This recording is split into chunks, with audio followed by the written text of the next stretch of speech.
በዚህ የጤና ትምህርታችን ላይ በቤት ውስጥ ያለምንም ስህተት ትክክለኛ የእርግዝና ምርመራ በሽንት እንዴት ማድረግ እንደምትችሉ እና የእርግዝና ምርመራ ማድረግ ያለባችሁ ደግሞ ምን አይነት ምልክቶችን በምታዩ ጊዜ እንደሆነ በስፋት ዝርዝሬ የምነግራችሁ ይሆናል።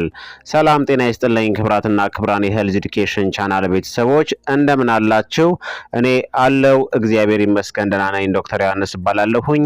ይህ የጤና ትምህርት ለበርካታ ሰዎች እጅግ በጣም ጠቃሚና አስፈላጊ ስለሆነ ሁላችሁም በቅንነት ላይክና ሼር በማድረግ ሌሎችንም አስተምሩ፣ አሳውቁ ስል በአክብሮት እጠይቃችኋለሁኝ። እስከ ፍጻሜው አብረን እንቆይ።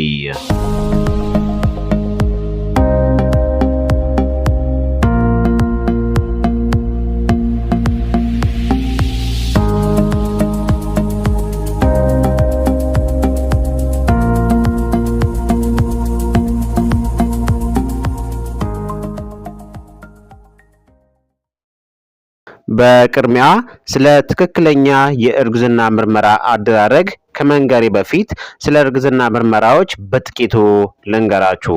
የእርግዝና ምርመራዎች በአንድ ሰው ሽንት ወይም ደግሞ ደም ውስጥ የእርግዝና ምልክቶችን በመለየት የሚሰራ ሂደት ነው። አንድ ሴት በቤት ውስጥ ወይም በዶክተር ቢሮ ውስጥ ምርመራ ማድረግ ትችላለች። ስለ እርግዝና ምርመራ ስንመለከት ሁለት አይነት ዋና ዋና የእርግዝና ምርመራ አይነቶች አሉ። እነዚህም የሽንት ምርመራ እና የደም ምርመራዎች በመባል ይታወቃሉ። ብዙ ጊዜ እንግዲህ ጥቅም ላይ የሚውለው የሽንት የእርግዝና ምርመራ ነው። ስለዚህ በመጀመሪያ ስለ ሽንት የእርግዝና ምርመራ በሚገባ የምነግራችሁ ይሆናል። አጠቃቀሙን ሁሉንም ነገር በደንብ በትክክለኛ እንዴት እንደምትጠቀሙም እነግራችኋለሁኝ። የቤት ውስጥ እርግዝና ምርመራዎች የሽንት የእርግዝና ምርመራዎች ናቸው። የሽንት ምርመራዎች አንድ ሴት በክሊኒክ ውስጥም ሆነ በቤት ውስጥ ማድረግ ትችላለች። እነዚህ ምርመራዎች ኤችሲጂ የሚባለውን የእርግዝና ሆርሞን ይመለከታሉ ማለት ነው። ሂውማን ቾሪዮኒክ ጎናዶትሮፒን የምንለው ሆርሞን አለ። ያ ሆርሞን ነው እርግዝና እንዳለና እንደሌለ የሚናገረው ማለት ነው። ይህ ሆርሞን አንድ ጊዜ የዳበረ እንቁላል በማህፀን ግድግዳ ላይ ከተጣበቀ በኋላ መሰራጨት ይጀምራል። ብዙውን ጊዜ የሚከሰተው ከጸነሳችሁ ከ6 ቀናት በኋላ ነው። በእርግዝና ወቅት የኤችሲጂ ደረጃዎች ይለዋወጣሉ። የሽንት ምርመራ በተለምዶ የሚሰራው እርግዝና ከተፈጠረ ወይም ደግሞ ግንኙነት ካደረጋችሁ ከ12 እስከ 15 ቀናት ባለ ጊዜ ውስጥ ነው። የቤት ውስጥ የእርግዝና ምርመራ ለማድረግ ከፋርማሲ ወይም ደግሞ ከመድኃኒት መደብር ኤችሲጂ ቴስተር ገዝታችሁ ሙከራ ማድረግ ትችላላችሁ። በትክክል ከተጠቀማችሁት ትክክለኛ ውጤትን ሙሉ በሙሉ 99% ያሳያቸዋል። አንዳንድ ጊዜ ግን በአጠቃቀም ስህተት ወይም ደግሞ በገዛችሁት መመርመሪያ ስህተት አማካኝነት ፎልስ ፖዘቲቭ እና ፎልስ ኔጌቲቭ ውጤቶችን ይሰጣችኋል።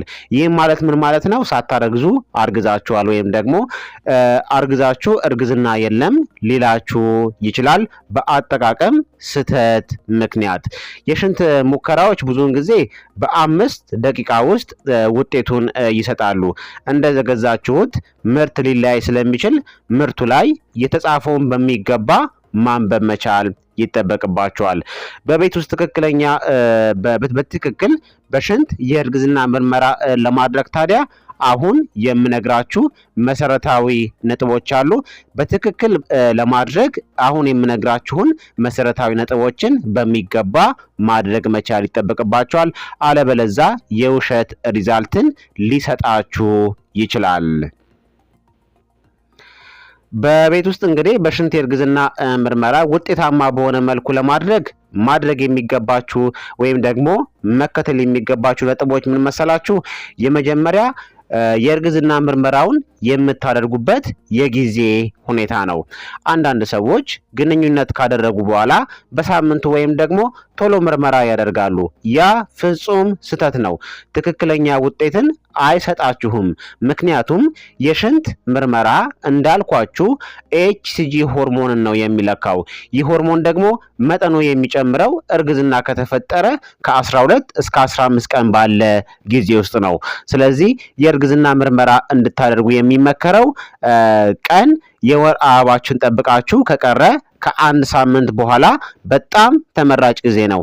ወይንም ደግሞ ግንኙነት ካደረጋችሁ ከ15 ቀን በኋላ መሆን ይጠበቅበታል። ሁለተኛ ደግሞ መከተል ያለባችሁ መሰረታዊ ነጥብ የምትሞክሩበት ሰዓት ነው። የምትሞክሩበት ሰዓትም አንዳንድ ስህተቶችን ሊሰጣችሁ ይችላል። ይህም ለመሰላችሁ የእርግዝና ምርመራ ጠዋት ምንም ፈሳሽ ሳትጠጡ በመጀመሪያ ሽንታችሁ ብታደርጉ ይመረጣል። ምክንያቱም በቂ ፈሳሽ ከጠጣችሁ የኤችሲጂ መጠኑ ይቀንሳል። ስለዚህ የእርግዝና ምርመራውን ጠዋት አድርጉ። ጠዋት ከእንቅልፋችሁ እንደተነሳችሁ ቶሎ ፈሳሽ ስለማትጠጡ በጣም በከፍተኛ ሁኔታ የኤችሲጂ መጠን በሽንታችሁ ውስጥ ሊኖር ስለሚችል ለማወቅ በጣም ቀላል ያደርገዋል። ሶስተኛ ደግሞ መከተል ያለባችሁ መሰረታዊ ነጥብ ለውጤቱ መፍጠን ወይም ደግሞ መቸኮል የለባችሁም። የኤችሲጂ የሽንት ምርመራ ብዙውን ጊዜ በ5 ደቂቃ ውስጥ ይታወቃል። ነገር ግን እንደገዛችሁት የምርት አይነት ስለሚለያይ በምርቱ ላይ የተጻፈውን የጊዜ ገደብ መከተል ይጠበቅባቸዋል። ምን ያክል ጊዜ በሽንት ውስጥ ማቆየት እንዳለባችሁ እንዲሁም ደግሞ በምን ያክል ጊዜ ውስጥ ውጤቱን እንደሚነግራችሁ ራሱ እያንዳንዱ የምትገዙት ምርት ላይ ስለሚጻፍ በሚገባ ማንበብ ይጠበቅባቸዋል። አራተኛ ደግሞ መከተል ያለባችሁ መሰረታዊ ነጥብ ኤችሲጂ ቴስተሩን ከፋርማሲ ስትገዙ ቢያንስ 2 ገዝታችሁ በሁለቱም ተመሳሳይ ውጤት ማግኘት ይጠበቅባቸዋል። ምክንያቱም አንዳንድ የእርግዝና መመርመሪያዎች ኤክስፓየርድ ሊያደርጉ ወደ መድኃኒት መደብሩ ሲገቡ በማጓጓዣ ወቅትና በከፍተኛ ሙቀት አማካኝነት ሊበላሹ ስለሚችሉ ነው። ስለዚህ 2 ቴስተርን ተጠቀሙ። እንዲሁም የተለያዩ አይነት የሽንት ኤችሲጂ ቴስተር አሉ። አንዳንዶቹ ዲጂታል ናቸው። ማለትም የእርግዝና ምርመራውን ካደረጋችሁ በኋላ ውጤታችሁን በቀጥታ ፕሬግናንት ወይም ደግሞ ኖት ፕሬግናንት ብለው ሊነግራችሁ ይችላል። እነዚህ ዲጂታል መመርመሪያዎች ናቸው። አንዳንዶቹ ደግሞ የመደመርና የመቀነስ ምልክት ማለትም የፖዚቲቭ እና የኔጌቲቭ ምልክትን ሊነግሯችሁ ይችላሉ ማለት ነው። ፖዚቲቭ ማለት አርግዛችኋል ማለት ነው፣ ፕሬግናንሲ ተፈጥሯል። ኔጌቲቭ ማለት ግን እርግዝና የለም ማለት ነው። ሌሎቹ ደግሞ የእርግዝና መመርመሪያዎች አንድ ቋሚ መስመርና 2 ቋሚ መስመር ወይም ደግሞ ፓራለል የሆኑ መስመሮችን የእርግዝና ምርመራውን ካደረጋችሁ በኋላ ያሳያችኋል ማለት ነው። ብዙ ሴቶች የምትጠቀሙት ይህንን የእርግዝና ምርመራ ነው። 2 ቋሚ መስመር ከተከሰተ እርግዝና ተፈጥሯል ማለት ነው። ነገር ግን አንድ ቋሚ መስመር ከተከሰተ ደግሞ እርግዝና የለም ማለት ነው። በተጨማሪም 2 ቋሚ መስመር ሁለቱም ደማቅ ሳይሆኑ አንደኛዋ ቋሚ መስመር በጣም ፈዘዝ ያለች ከሆነም ይህም የእርግዝና እንደተፈጠረ የሚያመለክት ነው። ነገር ግን የኤችሲጂ መጠኑ በጣም ዝቅተኛ ስለሆነ በዛ ሰዓት እርግዝናን ክሊርሊ አያሳይም። ነገር ግን እርግዝና ተፈጥሮ ሁለተኛዋ መስመር ደብዘዝ ልትል ትችላለች። እንደዚህ አይነት ነገር በሚፈጠርበት ጊዜ ከሳምንት በኋላ ደግማችሁ መሞከር ይጠበቅባችኋል ማለት ነው። ስለዚህ እንደ የእርግዝና መመርመሪያ አይነቶቹ ይለያያል ማለት ነው። ይህንን አሁን የነገርኳችሁን 4 መሰረታዊ ስቴፖችን በመከተል ትክክለኛ የቤት ውስጥ የእርግዝና ምርመራ ማድረግ ትችላላችሁ። ሁለተኛ ደግሞ የእርግዝና የምርመራ አይነት ምን መሰላችሁ? የደም የእርግዝና ምርመራ ነው። የደም ምርመራ በእርግዝና ወቅት ቀደም ብላችሁ ውጤቱን እንድታውቁ ይነግሯችኋል ማለት ነው። በሕክምና ተቋም የሚደረግ የምርመራ አይነት ነው። እርግዝና ከተፈጠረ ከ8 እስከ 10 ቀናት ባለ ጊዜ ውስጥ እርግዝና ከተፈጠረ በደም ምርመራ ማወቅ ይቻላል ማለት ነው። አስቀድሞ ከሽንት ምርመራ ማወቅ የምትችሉበት የእርግዝና ምርመራ ነው። አሁን ደግሞ ክቡራትና ክቡራን ተመልካቾቼ የእርግዝና ምርመራ ማድረግ ያለባችሁ ሴቶች ምን አይነት ሴቶች ናቸው? ምን አይነት ምልክቶች ስታዩ የእርግዝና ምርመራ ማድረግ ይጠበቅባችኋል የሚለውን አጭር ነጥብ አነሳና ፕሮግራሜን አጠናቅቃለሁ። የእርግዝና ምርመራ ማድረግ ያለባቸው ሴቶች እርጉዝ መሆናቸውን የሚጠራጠሩ ሴቶች፣ ያለምንም መከላከያ ዘዴ በቅርብ ጊዜ የግብረ ስጋ ግንኙነት ፈጽመው በጣም ጥርጥር ያለባቸው ሴቶች፣ እንዲሁም ደግሞ አንዳንድ የመጀመሪያ የእርግዝና ምልክቶችን ያጋጠማቸው ሴቶች፣ ለምሳሌ የወር አበባ መቅረት፣ ለስላሳ ወይም ደግሞ ያበጡ ጡቶች፣ ድካም፣ የሽንት መጨመር፣ ማቅለሽለሽ፣ ማስታወክ፣ ቁርጠት፣ በወር አበባችሁ ወቅት ከወትሮው ያነሰ የወር አበባ የሚመስል ጠብታ ደም መፍሰስ እና መጠነኛ ቁርጠት ያጋጠማቸው ሴቶች ግዴታ የእርግዝና ምርመራ ማድረግ መቻል ይጠበቅባቸዋል ማለት ነው። ስለዚህ እነዚህ ምልክቶች ከተከሰቱ የእርግዝና ምርመራ ማድረግ አለባችሁ። ከፕሪሜንስትራል ሲንድሮም ወይም ደግሞ ከቅድመ የወር አበባ ምልክቶች ጋር ሊመሳሰሉ ይችላሉ።